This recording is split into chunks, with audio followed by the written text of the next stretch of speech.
You're watching KMVT's live coverage of the 39th annual Mountain View Art and Wine Festival. I'm Kirsten Fairchild, joined by the mayor of Mountain View, Ronit Bryant. Mayor, thank you so much for joining us today. It's my pleasure. Well, I've already admitted on air to being a first-timer at this wonderful event. I'm so glad to be able to sit down with a veteran like you. You've held a number of roles at this event over the years. Oh yeah, I actually live very close by downtown. So I started by just visiting the festival. And since I'm a graduate of Leadership Mountain View, 1996, I spent many years at the leadership booth selling sodas and being cashier. And then being at various nonprofit tables and doing outreach to the visitors. Well, it certainly is a spectacular event, and I know the biggest fundraiser for the Mountain View Chamber of Commerce. Speaking of fundraising, and what can you tell us about the financial status of the city of Mountain View? Well, we just recently passed our budget for the coming year, and I'm delighted to say that we have a structurally balanced budget, which is wonderful news. Very few cities have managed to come through as well as we did, and it's been the result of a year of work between staff and the employee groups and council and the residents. And working together, we came up with a really good solution. I'm very proud of it. Well, I think for a lot of local city governments, balancing budgets have perhaps never been more difficult, and deciding what programs to cut can be so excruciating. What can you tell us about the youth services for Mountain View?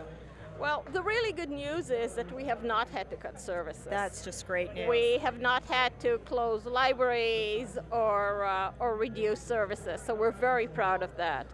We have actually been able to continue with the money we have added to youth services. So we have a teen center on Escuela Avenue that is open after school with great services for middle school kids. And the library has a teen center, and I encourage our residents to try them out. That's what the services are for. Well, speaking about getting residents to try things out, what ways can people get involved here in the city of Mountain View?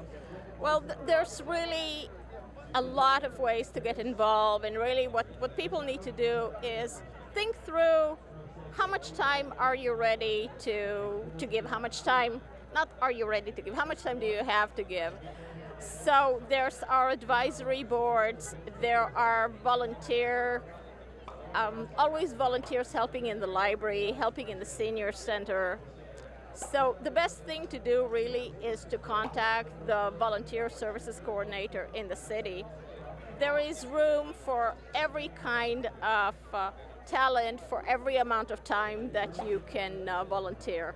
Please do so. Well, I think volunteerism in general, so many people say, I only have an hour a week to give. And your response to that is? That's absolutely great. If you spend an hour a week tutoring a child, for example, that is so great. That will be so helpful.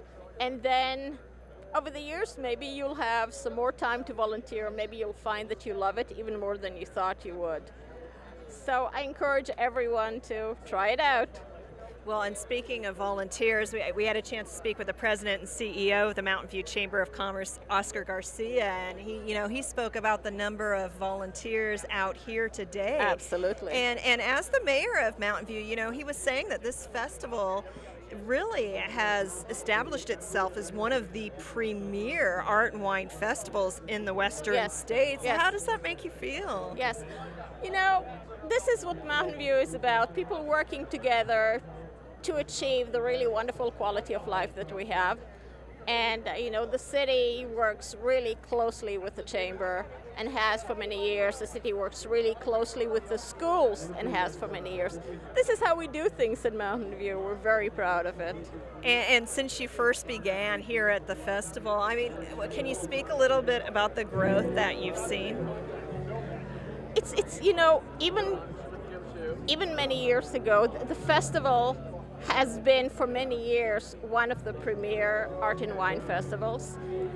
And I was talking to Oscar earlier this morning and asking him how we're doing this year, and he was telling me that compared to last year even, there's a lot more people coming and enjoying themselves, and as our downtown flourishes, there's more and more things to see, both from the vendors who come especially for the Art and Wine Festival, and from what we always enjoy in Castro Strait in terms of restaurants and stores. Well, we're asking our viewers, we're going to be on the air till 3 p.m., but the festival goes tonight till 6 p.m. If you haven't come down to this festival this weekend, please come on down. Enjoy the music, the art, the wine, the activities for children. It really is a special event. Excellent. Mayor, thank you so much for joining us. Thank you. The Mayor of Mountain View, Ronit Bryant. Today is September 12th, which means that yesterday was September 11th, and that was the first day of this festival, and it was an opportunity for members of the Mountain View community to mark, to recognize, and to remember those involved in the terrorist attack of September 11th, and KMVT cameras were there, and we'd like to show you a part of that ceremony now.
Those who perish on those days,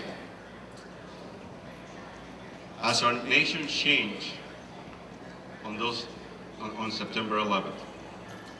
But I'd like to reflect also on another day, and that was September the 12th of 2001. On that day, we learned more about ourselves as our nation in our recent history than we ever learned before about us. We learned about the courage of our citizens, both in New York, Washington, D.C., and over the skies in Pennsylvania. We learned about the heroic acts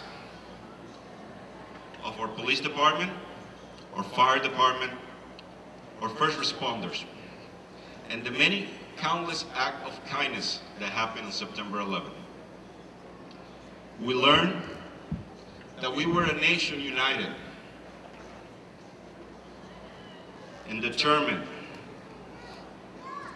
and resolved to protect our liberties and our way of life. For 9 years now, our nation has been at war, and the men and women of the armed forces have been working side by side with the law enforcement agencies diligently to protect the many things that we hold so dear in this country. In fact, many of our military members have given the ultimate sacrifice to protect those liberties, because the job they do protects that foundation for us. So today, there are over 300 million citizens in this nation, of which about only 1% wears this nation's colors, this nation's uniform. That 1% defends the rest of us. and 99% of us. And we do it, why? Because whether you agree or disagree, believe or don't believe, do or don't do, whether you protest or support, it really doesn't matter to me. All that matters is that as long as we continue to protect and enjoy those freedoms for each of us and for the generations to come. So as we remember today and honor those who have perished, let's never forget nor ever stop celebrating our strength, our character, our hopes, our dreams, and our freedoms that makes us Americans. Thank you very much. God bless the United States of America.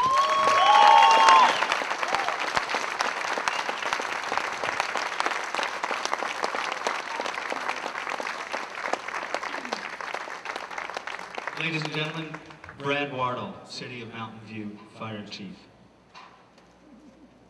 A couple of weeks ago, I was at a football game, and on the scrolling across the scoreboard was the plea, all we ask is that you leave it all on the field. I, like most of you, have heard these words of encouragement. This challenge may have come from a coach, a boss, or even our parents. We may have even heard ourselves saying to someone else. Contextually, this saying is usually applicable in the following ways: leaving it all on the field of play, leaving it all on the field of battle, leaving it all on the field of service, or leaving it all on the field while protecting others. Those of us who are in uniform today know that our uniforms represent the oaths that we have sworn. Quote, to support and defend the Constitution of the United States and the respective governmental entity that we represent against all enemies, both foreign and domestic. Furthermore, we take this obligation freely, without any mental reservation or purpose of evasion, and we will faithfully discharge the duties of our office. 9 years ago to this date, our country was attacked, and on that day, unprecedented amount of loss occurred. In all, 2,977 souls perished. Included in that number were 343 firefighters, 60 police officers, and 55 military personnel. These were individuals who wore their uniform to work, and while being loyal to the oath that they swore, paid the ultimate price. I have a very close friend who was in the World Trade Center that day. He happens to work for Morgan Stanley. In fact, he was exiting the South Tower as plane number 2 hit. You remember, the second tower hit, but the first one to fall. He states firefighters and police officers were ascending the stairway with faces of determination he has never seen before in his life. And he remembers the banter going back and forth between the police officers and firefighters as they ascended the stairway. Those of us in these professions will understand this because we bantered back and forth as we've gone through our careers. He will never forget. Those memories will accompany him the rest of his life. Additionally, I'm sure we'll never forget where we were, what we felt, and the poignant question, now what? Today, 9 years later, because of September 11th, 2001, there are battles being waged, both overseas and here in our homeland. Indeed, as a nation and individuals, our lives have not been, nor will they ever be the same. We have set aside this day as an anniversary, not to celebrate, but to remember and reflect. This day serves as a reminder that we will never forget where we were, what we felt, and most importantly, those who have left it all on the field. On that hallowed day and every day since, our colleagues have given the ultimate sacrifice. We honor their gift by remembering their sacrifice and their oath and their loyalty to it, and by saying a prayer for their families. Thank God for them. Moreover, we honor them and our respective oaths as men and women in uniforms by being willing to follow, if necessary, in their footsteps. May we remember the lessons of that day, and may God bless us as we uphold our responsibilities, no matter what field we are on. Thank you.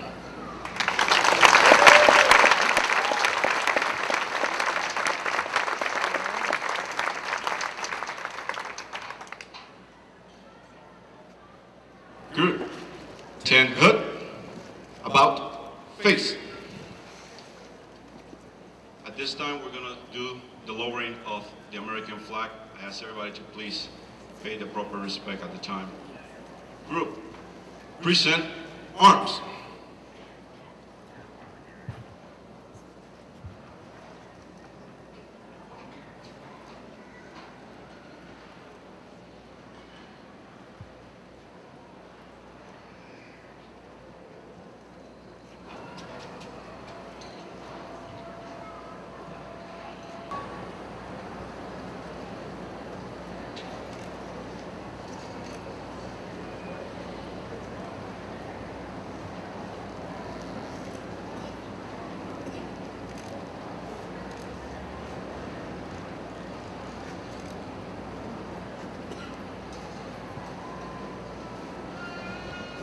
Order, arms. Parade, rest. Are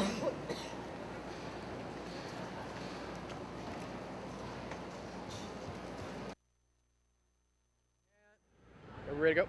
Okay, so I'm here with Scott Yuen, team captain of the Los Altos boys basketball team.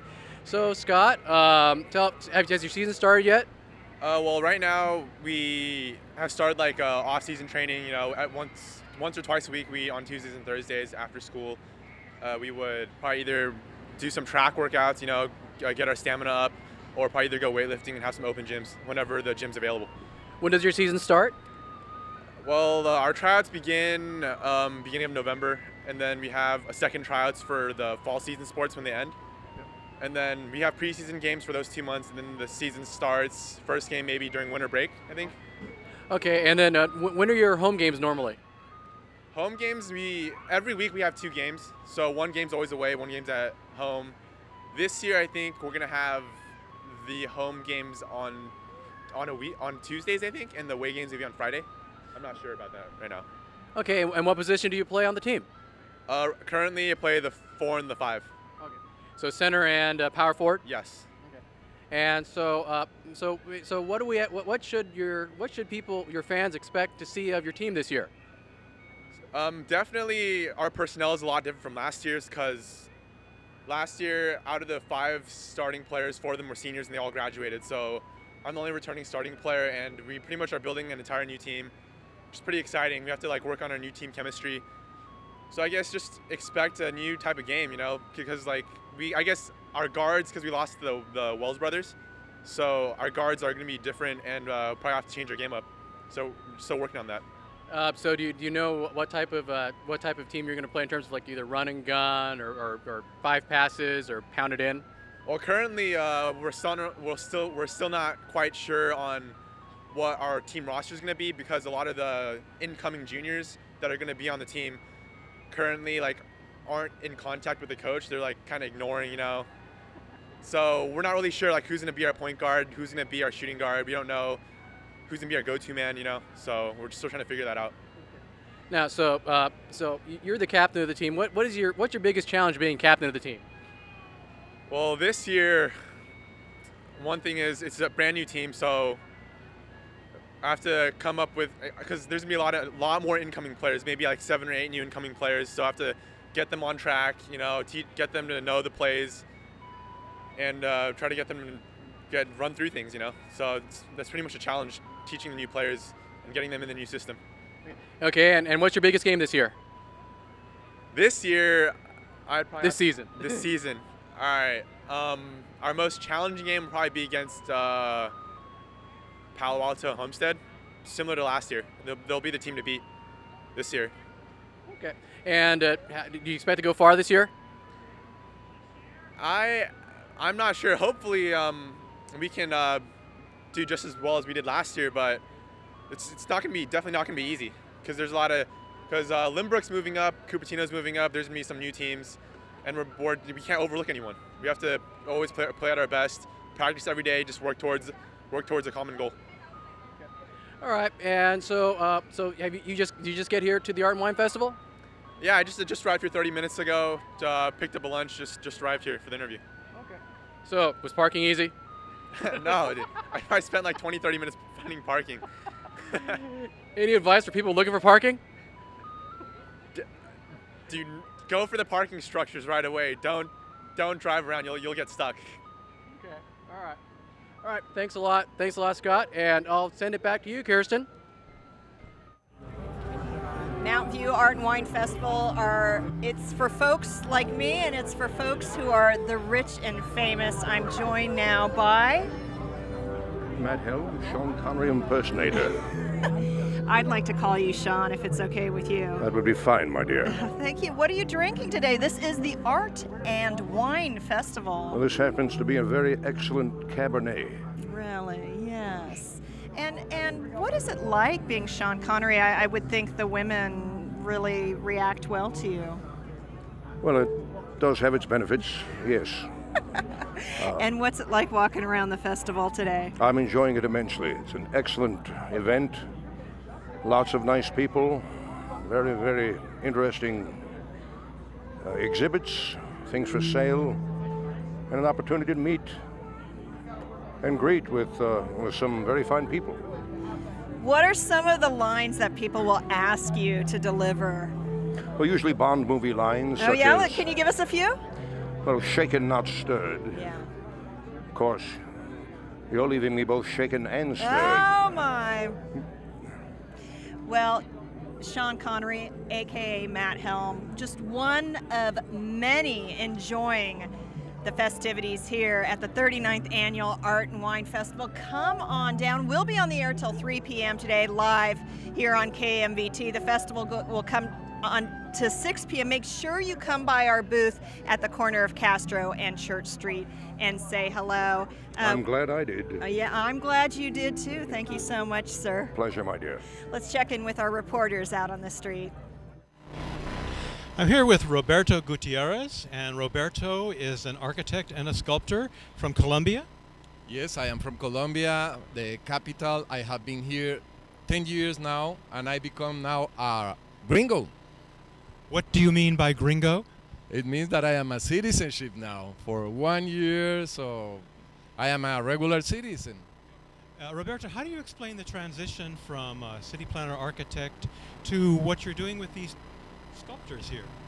Well, you know, it's a crazy history. I used to have my little own office of architect in Colombia when I finished my architecture. One day my car was stolen, so looking for the opportunity to get money from a different way, I decided to sell the pieces in a gallery. One of my sisters live in France, in Paris, so I sent the pieces to Paris, and it was incredible. It was a success. I not only bought my new car that was stolen, but I bought a little weekend house out of Bogota, in the north part of Bogota. So I thought to myself, what I am doing, it's stupid. You know, I spent 5 years studying architecture. I am making it like a hobby, and then that's the way that I am making money. So since this moment, it was 28 years ago, since this moment I am making only art and art and art and no more than art. That's the only thing that I know, the only thing that I have in my spirit. Being an architect is very, very difficult. What would you say to aspiring architects nowadays who really want to be creative? Well, yes, architecture in Colombia means that you must to be an artist, you know. It's not, it doesn't happen like here, that if you break a window, you go to the first store, you buy the window and it fits exactly in the place. No, in Colombia you make a damage, breaking a door or a window, and you have to call the carpenter and take the measures, because always windows, doors, ceilings, whatever you need in the home, it's the responsibility of the architect. Your pieces are very sensuous. What can you say about these figural forms? Well, in fact, I agree with you. I think that the pieces are more sensual than sexual. People sometimes confuse it.